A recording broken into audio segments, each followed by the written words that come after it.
сегодня устроила Луиза. Тема моего доклада – скрайбинг – современный способ визуализации ОЛМХО. Скрайбинг – это графический способ привлечь внимание и обеспечить ее дополнительной информацией. Скрайбинг превращает тезисы презентации в слова и образы, обрисовывает связи и подчеркивает ключевые моменты. Целью изучения знаний героического эпоса ОЛМХО мы сделали опрос. Приняли участие учащиеся 5 класса МБО Жугунская СОЖ. Всего 12 учащихся.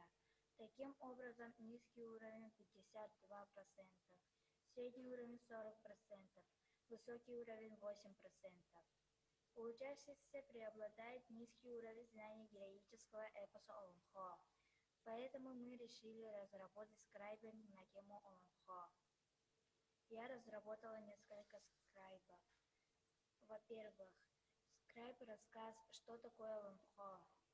Цель скрайб презентации, наглядно и образно рассказать. Сначала записала на видео, что я рисую, потом сделала звукозапись текста.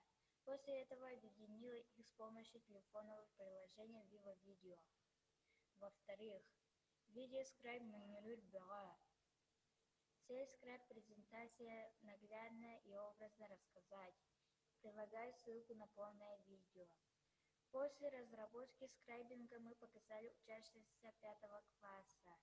Дети проявили большой интерес, им было очень интересно. Для определения эффективности проекта мы провели повторный опрос. По результатам опроса получила такие данные.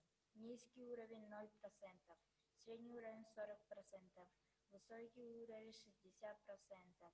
Наблюдая за учащимися, было замечено, что скрайбинг положительно воздействует на каждого ученика. Затем мы сделали сравнительную диагностику до скрайбинга и после. По результатам сравнительного анализа можно сказать, что количество школьников с высоким уровнем знаний ОЛМХО увеличилось на 52%, со средним без изменений процентов. С низким уровнем мышления уменьшилось на 52%. Полученные данные говорят, что у учащихся знание героического эпоса ОЛМХО повысился с помощью скрайбинга. И думаем, что скрайбинг можно применять в любом уроке.